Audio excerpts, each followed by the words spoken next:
नमस्कार, मैं हूं रवि टुन्ना और आप देख रहे हैं इन फोकस के स्पेशल प्रोग्राम खास मुलाकात में आप सभी दर्शकों का बहुत बहुत स्वागत है।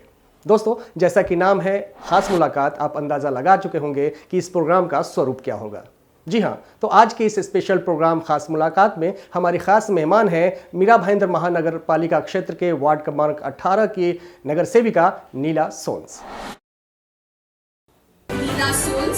भारतीय जनता पक्षाच्या मीरा भाईंदर शहर महासचिव असलेल्या नीला सोन्स यांचं समाजासाठी जे कार्य आहे ते प्रेरणादायी आहे। जागृत महिला ही स्वयंसेवी संस्था सुद्धा आहे। खूप शिबिरं घेतात त्या आणि जनजागृती करतात।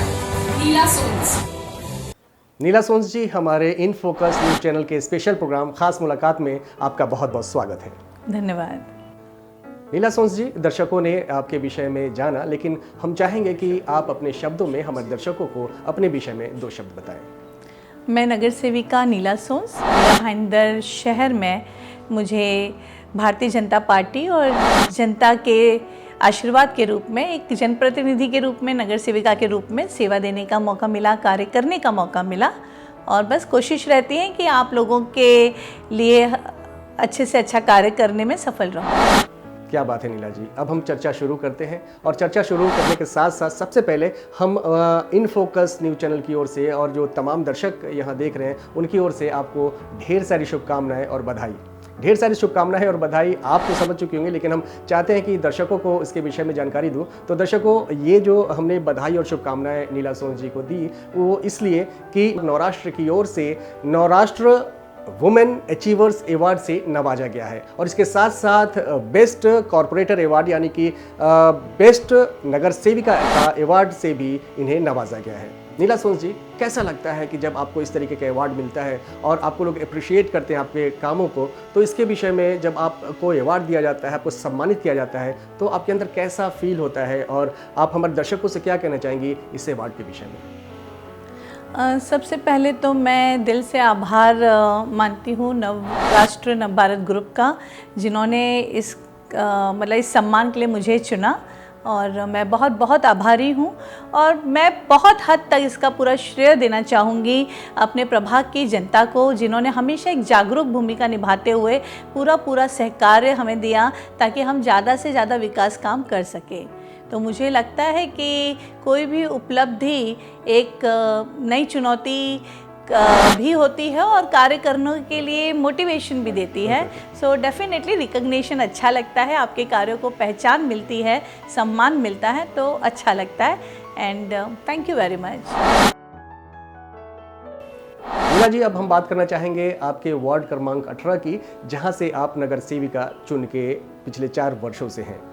ऐसा कहा जाता है कि आप जिस वार्ड क्रमांक 18 से नगर सेविका चुनी गई हैं, उस वार्ड क्रमांक में इसके पहले जो भी नगर सेवक या नगर सेविकाएं आए वो पूरा काम अपना नहीं कर पाते हैं और दूसरा, विरासत में उन्हें ढेर सारी समस्याओं का सामना करना पड़ता है। क्या कहना चाहेंगे इस पे कि क्या सही में आपका जो वार्ड है वो समस्याओं से ग्रसित है? देखिए, मैं ये कहूँगी कि समस्याएं विरासत में नहीं मिलती। यह है कि 5 साल का कार्यकाल खत्म होता है और कई पेंडिंग वर्क्स होते हैं या कई ऐसे कार्य होते हैं जो शुरू भी नहीं हुए होते हैं। तो हमारे प्रभाग में बहुत से आरक्षण हैं जो विकसित नहीं हुए थे और 2017 के बाद जो सबसे पहले हमने टारगेट किया कि लोगों की मूलभूत सुविधाओं के अलावा आरक्षण को विकसित किया जाए, क्योंकि ये जनता का हक होता है। 20 साल के लिए ये प्लानिंग की जाती है और ऑलमोस्ट 15 साल के बाद भी ये डेवलप नहीं हुए थे।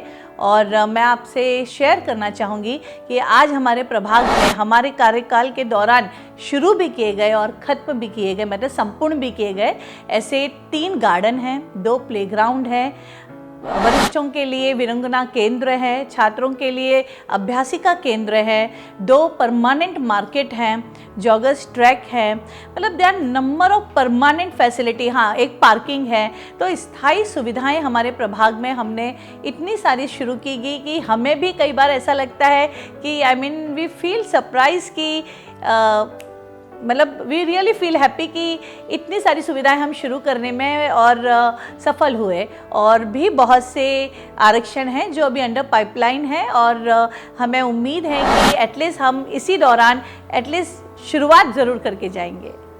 नीला सोंस जी, आपके वार्ड क्रमांक 18 में ही एक 2 कम्युनिटी हॉल बनाए जा रहे हैं जो कि खासा चर्चा का विषय बना हुआ है। और मैं और क्या हमारे दर्शक भी काफ़ी उत्साहित हैं इसके विषय में जानने के लिए कि आखिर वो जो 2 कम्युनिटी हॉल है वो प्रोजेक्ट क्या है और कैसे इस पे काम चल रहा है।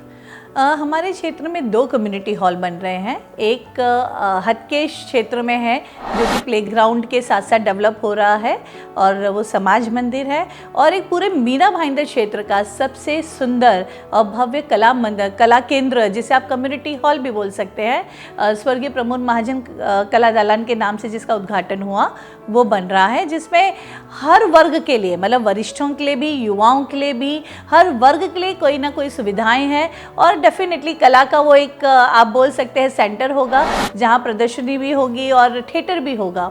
तो that is one of the dream project of our प्रभाग।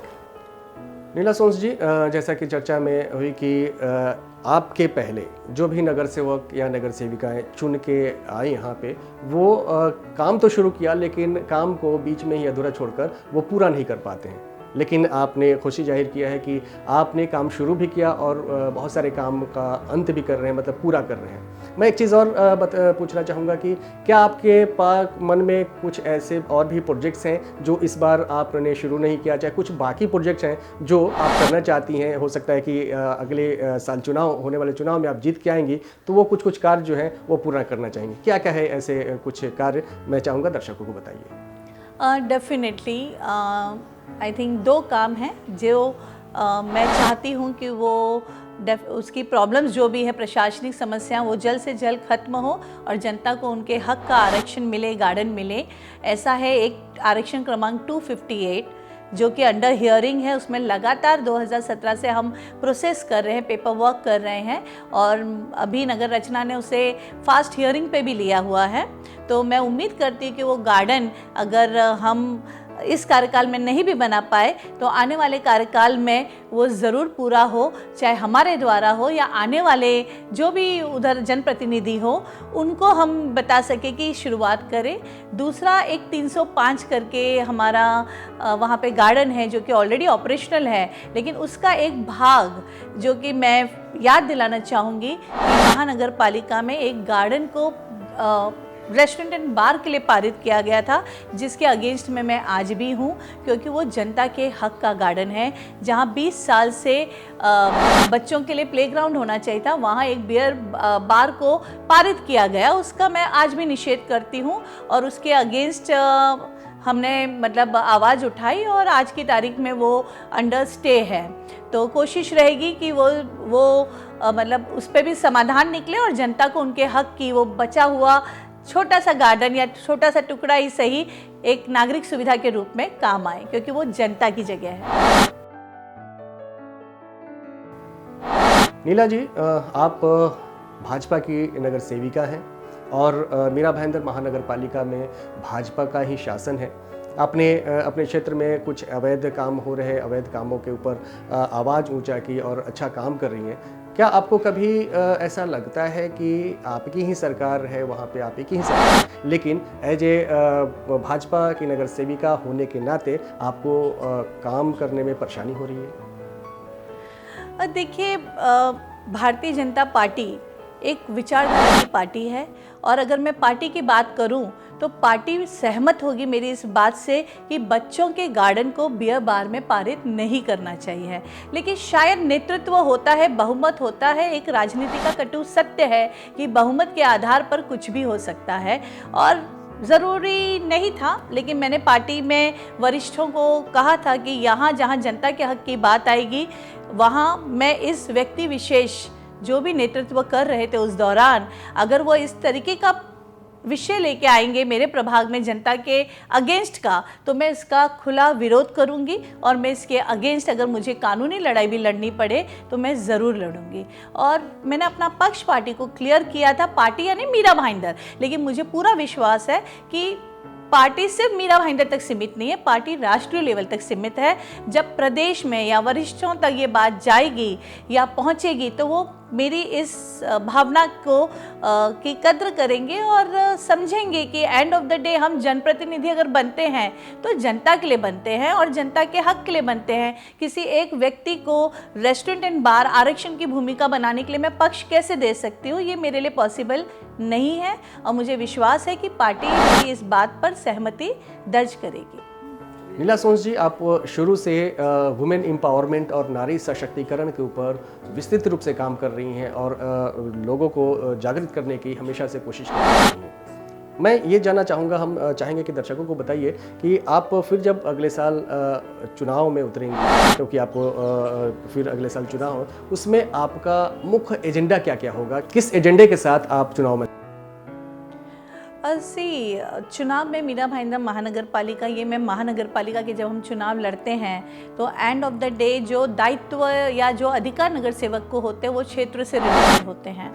मतलब उनके द्वारा भरा हुआ जो टैक्स है, उनके हक का जो पैसा है वो सही कामों में, विकास कार्यों में जुड़े।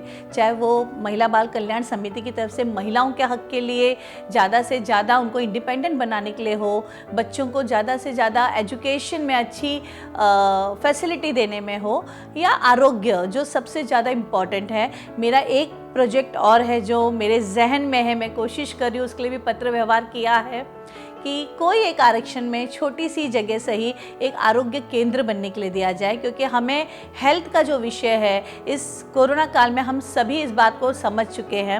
मैं याद दिलाना चाहूँगी कि महानगर पालिका में जब आरोग्य केंद्र जो फैमिली केयर हॉस्पिटल के बाहर है उसे पास नहीं किया गया था, उसे शुरू नहीं करवाया गया था उस दौरान कि डेवलप एरिया है, ज़रूरत नहीं है, सराउंडिंग एकदम न्यू है, और आज वही आरोग्य केंद्र सबसे ज़्यादा ज़रूरत पड़ी। तो ये हमें नहीं सोचना चाहिए कि कोई टावर में रह रहा है या डेवलप है तो वहाँ पर हमें फैसिलिटीज़ देने की ज़रूरत नहीं है। वी नीड, मतलब हमारी ड्यूटी बनती है हर क्षेत्र में, हर जगह पे ज़्यादा से ज़्यादा आरोग्य केंद्र हो, मोहल्ला क्लिनिक हो। तो ये एक चीज़ प्राथमिकता पे मेरी रहेगी, क्योंकि महिलाएं भी वे जब हेल्थ की बात आती है तो सबसे आखिरी में अपने बारे में सोचती है। तो आई बिलीव फिटनेस के लिए महिलाओं को ज़्यादा से ज़्यादा जागरूक करना, और कोरोना काल में आर्थिक रूप से भी हर परिवार में परेशानी आई है, तो ये वक्त भी है कि अब महिलाएं भी कदम से कदम मिला के आर्थिक रूप से भी जहां हो सकता है वहां साथ दे। तो कैसे हम नए उनके लिए बिजनेस शुरू कर सकते हैं, कैसे हम उनको ऐसा कुछ टैलेंट दे सकते हैं कि वो खुद अपना व्यवसाय शुरू कर सके लघु उद्योग के माध्यम से, तो वो मेरी कोशिश रहेगी महिलाओं के लिए। और एजुकेशन डेफिनेटली मीरा भाईंदर महानगर पालिका में जिस प्रकार के शिक्षण, मतलब जो महानगर पालिका संचालित स्कूल है उनकी जो हालत है जिसके कारण बच्चे दिन ब दिन कम होते जा रहे हैं, जबकि किसी भी शिक्षण में बच्चे ज़्यादा से ज़्यादा बढ़ने चाहिए। अगर आप कोई सेवा दे रहे हो तो उस सेवा में और लोगों की सहभागिता आनी चाहिए, लेकिन यहाँ बच्चे कम हो रहे हैं। तो ये एक बहुत ही चिंतन का विषय है और उस पर काम करना मेरी प्राथमिकता रहेगी। दोस्तों, सुना आपने कितनी अच्छी बातें नीला सोन्स जी के साथ रही। अब नीला सोन्स जी, हम चाहेंगे और एक चीज़ और कहना चाहेंगे, फिर से दोहराना चाहेंगे कि आपको जो नवराष्ट्र वुमेन अचीवर अवार्ड और बेस्ट नगर सेविका का अवार्ड मिला, इसको मिलने के बाद मैं समझ सकता हूं कि एक अंदर से जिम्मेवारी और रिस्पॉन्सिबिलिटी बढ़ जाती है और अच्छा काम करने के लिए। तो आपको इस अवार्ड जो आपको मिला, तो हमारे जो भी इंगेस्टर दर्शक हैं, चाहे जो भी महिलाएँ हैं, उनसे मैं चाहूँगा कि एक प्यारा सा संदेश दीजिए ताकि उन्हें भी एक इंस्पिरेशन मिले जो कि लाइफ में कुछ अच्छा कर सके। Well, definitely, as I said, every opportunity is a responsibility to take up new challenges. So ये सत्य है। और उसी के साथ साथ सिर्फ एक लाइन कहना चाहूँगी कि हमारी उपलब्धियों में दूसरों का भी योगदान होता है।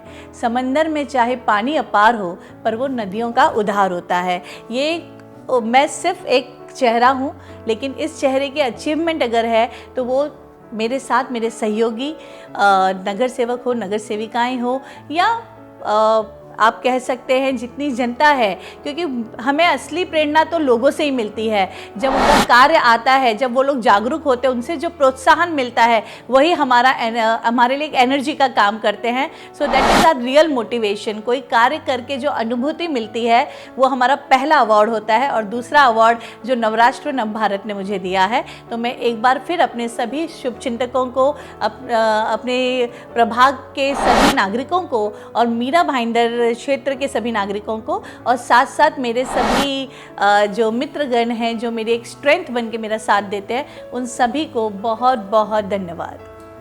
क्या बात है नीला सोन जी, आपने बहुत ही अच्छा प्यारा संदेश Thank दिया you. हमारे दर्शकों को। और हमें उम्मीद है कि जो भी हमारे दर्शक आपको सुन रहे हैं या देख रहे हैं, उनको आपके इन बातों से कहीं ना कहीं इंस्पिरेशन मिलेगा और उन्हें लाइफ में अच्छा काम करने का एक जज्बा, एक जुनून मिलेगा। आप हमारे इन फोकस के खास कार्यक्रम, खास मुलाकात में आई, आपको बहुत बहुत शुक्रिया। Thank you. और आपको भी बहुत बहुत धन्यवाद कि आपने इनिशिएटिव लिया और मुझसे इस विषय में कुछ पल आपने साथ, मतलब मुझे भी मौका दिया अपनी बात रखने का, तो बहुत बहुत धन्यवाद। दोस्तों, सुना आपने हमारे आज के स्पेशल प्रोग्राम खास मुलाकात की खास मेहमान नीला सोन्स को। दोस्तों, आप हमें ऐसे ही ढेर सारा प्यार देते रहें। हम फिर मिलेंगे एक नए मेहमान के साथ खास मुलाकात में। दीजिए इजाज़त। नमस्कार।